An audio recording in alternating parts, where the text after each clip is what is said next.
হলো কি, ইল্লা ইয়াহু ওয়া বিল ওয়ালিদাইনি ইহসানা, তোমরা কাউরের ইবাদত করবে না, একমাত্র আমি আল্লাহ সুবহানাহু ওয়া তাআলা, কেবলমাত্র তোমরা আমারই ইবাদত করবে। ওয়াবিল ওয়ালিদাইনি ইহসানা, তারপরে তোমরা তোমার পিতামাতার সাথে সৎ ব্যবহার করবে, তোমার পিতামাতার সাথে সৎ ব্যবহার করবে।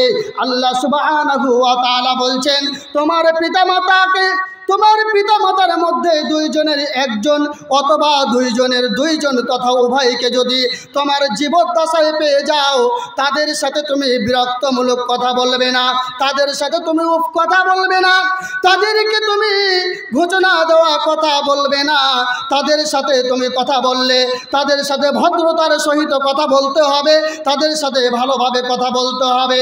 কারণ তোমাকে মা অত্যন্ত কষ্টের সাথে প্রসব করেছে, তোমার প্রতি মায়ের একটা মায়া ছিল, একটা দয়া ছিল, আর তুমি তোমার মায়ের স্তন্য চষে বড় হয়েছ। এই ঋণ সম্পর্কে আল্লাহ সুবহানাহু ওয়া তাআলা যদি তোমাকে প্রশ্ন করে বসেন, এই প্রশ্নের জবাব তুমি দিতে পারবে না।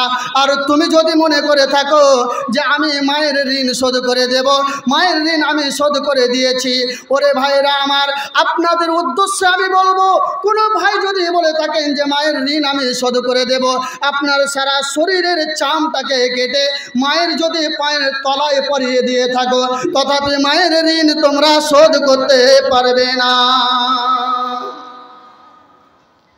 মায়ের ঋণ শোধ করতে পারবে না। তো আল্লাহ সুবহানাহু ওয়া তাআলা বললেন যে তোমরা যখন বড় হয়েছ, খবরদার মা বাবার সাথে বেয়াদবি করবে না, তাদের সাথে বিরক্তিমূলক কথা বলবে না, তাদের সাথে ভদ্রতার সহিত কথা বলতে হবে।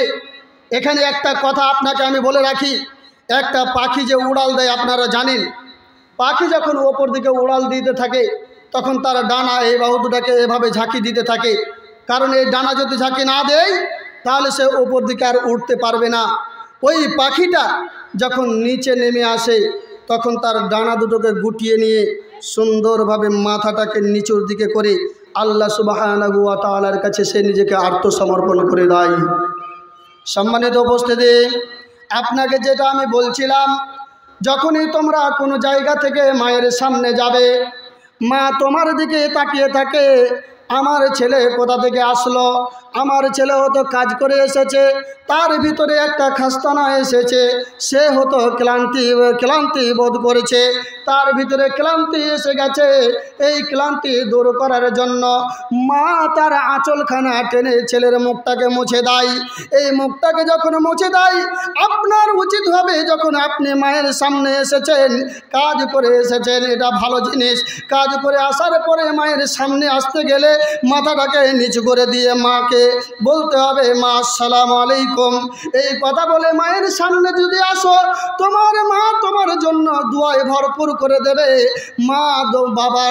মা যখন তোমার জন্য দোয়া করে দেবে, আল্লাহ সুবহানাহু ওয়া তাআলা বলছেন, মা যদি ছেলের জন্য দোয়া করে দেন, এই দোয়াটা কারেন্টের মতো কবুল হয়ে যায়। তো মায়ের কাছ থেকে ভালো দোয়া আমাদেরকে নিতে হবে, চাইতে হবে। মায়ের সামনে এসে আপনি বেয়াদবমূলক কাজ করবে না, কিন্তু আমাদের মাঝে চলছে কি, মায়ের স্তন্য চুষে বড় হয়েও আমাদের স্বাদ মিটেনি। যখন আমরা বড় হয়েছি, বিয়ের বয়স হয়েছে, মা বিয়ে দিয়েছে, বাবা বিয়ে দিয়েছে, বিয়ে দেওয়ার পর এবার মায়েদের সাথে যে আমরা আচরণ করে থাকি, সে আচরণটা একটা আপনার সামনে আমি ঘটনা তুলে ধরছি, আপনি শুনুন। আমাদের এলাকারই কোনো গ্রামের ঘটনা, আপনাকে আমি নাম বলছি না। ছেলের বিয়ে হলো, পরিবার পরেশগার, ছেলের পরিবার পরেশগার, মেয়ের পরিবার কি ওটা আমি জানি না, তবে ছেলের পরিবার যে পরেশগার, কোনো কিছু না নিয়ে বিয়ে দিয়েছে। এবার বন্ধুদের মাঝে ছেলে যখন যাচ্ছে, যাবার পর এবার বন্ধুরা বলছে যে তুমি তো আসছো দেখছি সাইকেলে করে, তো তোমার শ্বশুর কি তোমাকে কিছু দেয়নি? আর তুমি এভাবে একাই আসছো কেন? ভাবিটাকে সাথে নিয়ে আসলে তো পারো, এটা ভালো জিনিস। বন্ধু বান্ধবের সাথে দেখা সাক্ষাৎ হবে, বাড়ি চলে আসলো, মেয়েকে এসে বলছে যে তোমার বাবাকে একটা গাড়ি দিতে বলো। আমি তো বলেছি বাবাকে একটা গাড়ি দেওয়ার জন্য। মেয়ে বাবার কাছ থেকে জোরপূর্বক গাড়ি নিল। গাড়ি নিয়ে এইবার মেয়েকে সাথে করে প্রতিদিন যায়। একদিন হঠাৎ করে তার মা, বাবা আর জিজ্ঞাসা করে না, মা জিজ্ঞাসা করছে, আচ্ছা বাবা, তুমি বৌমাকে এভাবে কেন নিয়ে যাচ্ছ প্রতিদিন? তো বলছে, আমার একটু বন্ধু বান্ধবদের সাথে দেখা সাক্ষাৎ করতে যাচ্ছি, এটাই তো কাজ, অন্য কিছুর জন্য তোমার বৌমাকে আমি বাড়ি থেকে নিয়ে যাই না। তখন এইভাবে বাবা বৌমাকে বলছে, বৌমা তুমি ছেলের সাথে প্রতিদিন এভাবে যাচ্ছ, মানুষে কি বলা বলি করবে। দিয়ে কয়েকটা কথা বলেছে। এই কথা বলাতে বৌমার মুখ গেছে একেবারে ভারী হয়ে, এতটা মুখকে ভারী আবদ্ধা করেছে যে মনে হচ্ছে তার দুই গালে দুটো পাউরুটিগুলোকে ঢুকিয়ে নিয়ে আসে, এতটা ভারী হয়েছে। তো এইভাবে ছেলে বাড়ি এসছে। ছেলে বাড়ি আসার পর জিজ্ঞাসা করছে যে কি হয়েছে তোমার, তোমার মন কেন ভারী, বাড়ি থেকে কোনো কিছু হয়েছে? বউ কিছু বলে না, মুখটাকে থমনা নামিয়েই আছে, কোনো কিছু না বলাতে এইবার